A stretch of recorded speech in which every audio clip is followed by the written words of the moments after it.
আম্মা জান আয়েশা সিদ্দিকা রাদিয়াল্লাহু আনহার বিষয়টা ছিল ভিন্ন। আবু বকর সিদ্দিক রাদিয়াল্লাহু তাআলা আনহুর মেয়ে বিশ্ব নবীর বিবি। আসর আছে না নাই? আসর পরে তো উনি চাইতেছেন না, সময় নিলেন। আবু বকর সিদ্দিক রাদিয়াল্লাহু আনহুর কাছে গিয়ে জিজ্ঞাসেন, আব্বা নবীজি বলছেন যা চাইব উনি তাই দিবেন। মাগো রাসূল যদি বলেন তাহলে তো অবশ্যই পাইবা। দুনিয়ার অন্য কোনো স্বামীর মতো তোমার স্বামী না। তোমার স্বামী বলছেন পাইবা। কি চাইতে পারি শিখায়া দেন, আমি তো পেরেশান। চাইয়া কি ঠই গাই যাই কিনা, এই জন্য আপনার কাছে আইছি। কি চাইতাম আপনি আমারে শিখায়া দেন। আবু বকর বলেন শিখাইতে পারি, তবে আমার একটা শর্ত আছে। তুমি যা পাইবা সবার আগে বন্টন আমারে দিবা।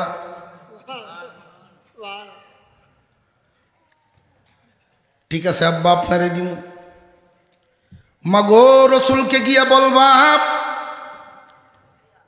আল্লাহ এবং রসুল মেরাজে কত কাছাকাছি দুই বন্ধু, কত ধরনের কথা হয়েছে, কত আলোচনা হয়েছে। রসুল দুনিয়াতে আইসা উম্মতের কাছে খবর পৌঁছায়া দিছেন, এমন কোন গোপন কথা আছেনি যেই গোপন কথাটা এখনো উম্মতের কাছে বলেননি।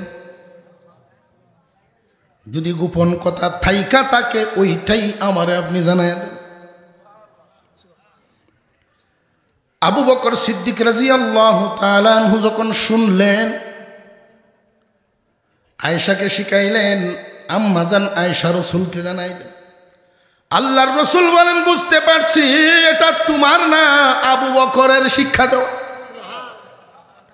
কারণ আমাকে আবু বকর যেমনে চিনে আর কেউ এইভাবে চিনতে পারে নাই। কথা দিয়েছি বলবো, তবে আজ থেকে গোপন তো আর গোপন রইল না। আল্লাহ আমার মধ্যে কথা হইছে, আমার উম্মতের কেউ যদি তার আচরণের মাধ্যমে, ব্যবহারের মাধ্যমে কারোর বাঙা মন জোড়া লাগাইতে পারে, এর বদলায় আল্লাহ তারে জান্নাত দিবেন। আচরণের মাধ্যমে একজন মানুষের ভাঙা মন জোড়া লাগাইছে, নিচে পরে তাকা মনটা বাসায় দিছে। চেহারা মলিন একটু হাসায়া দিল, চিন্তিত মানুষটার চিন্তা দূর করে দিল, মনটা খারাপ ছিল ভালো করে দিল। এই আচার আচরণগুলোর দ্বারাও আমার উম্মত আল্লাহর জান্নাত পাইব। আল্লাহ পাক আমাদেরকে যেন অন্তত এইরকম একটা ফিকির সব সময় রাখার তৌফিক দেন, যে একটু ভালো কিছু করি, একটু ভালো কিছু করি। সাবধান, আমাদের হাত এবং জবান দ্বারা কারোর ক্ষতির চিন্তা যেন না হয়। বহুত মানুষ এমন আছে মিথ্যা মামলার সাক্ষী হয়। সাসাত্ত ভাইয়ের লাগিন, খালাত্ত ভাইয়ের লাগিন, রক্তের টানে, মোহব্বতের টানে গিয়া মিথ্যা মামলার সাক্ষী হইলা, তোমার কবরে কেউ যাবে না। তোমার হাত জবান দ্বারা কেউ ক্ষতি করবা না। পারলে সারা জীবন মানুষের মনে একটু শান্তি, মানুষের মনে একটু উপকার করার চেষ্টা, ফিকির রাখা। আল্লাহ আমাদেরকে আমলের তৌফিক দান করেন, বলুন আমিন। মন কেমন, এটা বড় বেয়ান তাজ্জে। কেমন বেয়ান তাজ? মনে মনে যদি আর বাস্তবতায় যদি মিল থাকতো, দেখেন বেশ কম কি পরিমাণ। আমরা যদি স্বাভাবিকভাবে বাস্তবতায় ঢাকায় যাই 5 ঘন্টা সময় নিয়ে যাব, আর মনে মনে গেলে, কথা বুঝে আসতেছে এখন, 1 কোটি টাকা যদি কেউ ইনকাম করতে চায় অনেক মেহনতের দরকার। মনে মনে হইলে কিন্তু 1 সেকেন্ডও লাগতো না। সুতরাং মন যা চাইবে দুনিয়াতে পূরণ হবে না, হওয়ার জায়গাই না। জান্নাত আল্লাহ বানাইছেন মনের আশা পূরণ করার জন্যই। খালিদিনা ফিহা লা ইয়াবগুনা আনহা হিওয়ালা। জান্নাতে মানুষ থাকবে চিরদিন। কারোর মনে যদি এমন আকাঙ্ক্ষা আসে, আমাদের মন তো হইল এমন এক জিনিসে বেশি দিন ভালো লাগে না, এক জিনিসের প্রতি বেশি দিন মন টিকে না। ঘরের রং যদি এক কালার করেন 5 বছর পরে এটা পাল্টাইতে চায়, ঠিক না? ঠিক। বাড়িওয়ালিটা শুধু সাহস করে কইতে পারে না, এটা বদলাইল। এই জন্য দেখবেন জান্নাতের আলোচনা করতে গেলে হুরের কথা একটু কম কোন হইলে মহিলাদের অভিযোগ হইল হুজুররা উঠতেই খালি হুরের আলাপ করবো, এটি সহ্য পারে না।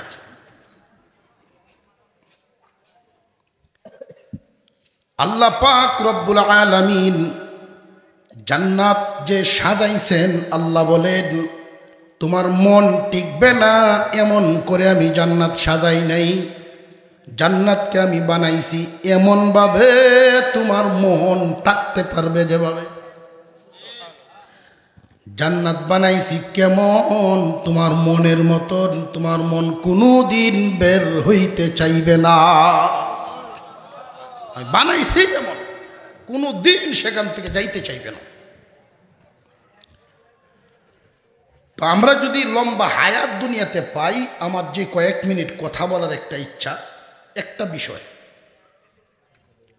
লম্বা হায়াত যদি পাই, বার্ধক্যের সাথে সাক্ষাৎ অবশ্যই রজুরে কর। প্রত্যেকটা মানুষ যখন বুড়া হয়, গায়ের সেই গরম রক্তের প্রভাবটা থাকে না, বাহাদুরি বাহাদুরি ভাবটা আর থাকে না, দাম্ভিকতা থাকে না। যারা একসময় সমাজে এমনভাবে চলতো, যাদের ধমকে হাজার হাজার মানুষ তরতর করে কাঁপত, পর্যায়ক্রমে তাদের হালত এমন হয় 2 জনে ধরে তারে বাথরুমে নেওয়া লাগে। আরেকটু জোরে কর। মানুষ যখন বার্ধক্যে উপনীত হয়, বার্ধক্যে পৌঁছায়, বিছানায় শুয়ে শুয়ে যেই চিন্তাগুলো তখন করে, কখনো এটা ভেবে পেরেশান হয় না যে আমি ক্লাসের 1 নাম্বার ছাত্র কেন ছিলাম না। ক্লাসের 1 নাম্বার ছাত্র হইতে পারি নাই, এটা ভেবে আফসোস করবে না। বুড়া বয়সে মানুষ 20 কাঠা জমির মালিক হইতে কেন পারলাম না, এই জন্য আফসোস করবে না। বুড়া বয়সে শেষ সময়ে আফসোস করবে ওই বিষয়গুলো নিয়া, যে আমি আমার শক্তির গরমে দুর্বলের উপরে আঘাত করছিলাম।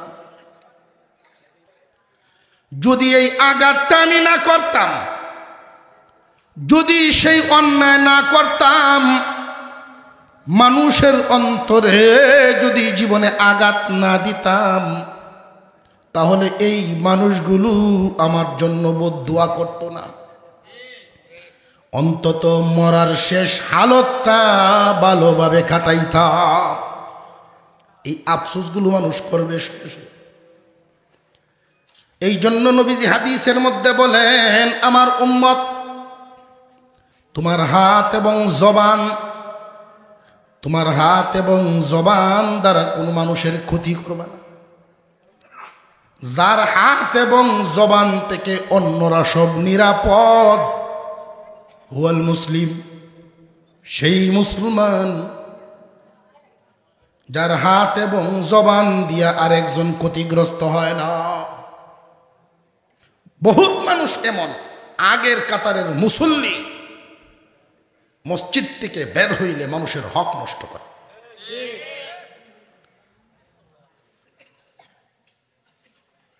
এই কথাটা জেনে রাখবেন। মানুষ যদি আপনার প্রতি খুশি থাকে, আল্লাহ খুশি। একজন মানুষ যখন কোনো মহল্লায় মারা যায়, আল্লাহ পাক সাথে সাথে একজন ফেরেশতা পাঠান। একজন মুরব্বী খালি কইছে,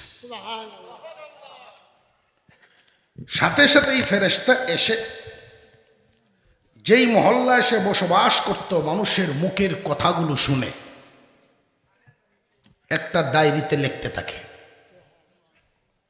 আল্লাহর কাছে নিয়ে জমা দেয়। আল্লাহ, জমিনের অমুকের সন্তান অমুক মারা গেছে,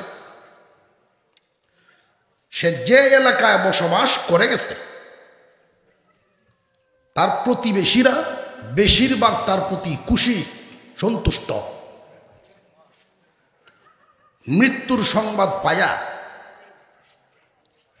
মন থেকে ছাড়ত, ভালো ছিল, এটা লেখছে। বেশিরভাগ মানুষ যার ব্যাপারে ভালো বলে ভোট দিবে, ফেরেশতারা আল্লাহর কাছে নিয়ে জমা দিবে।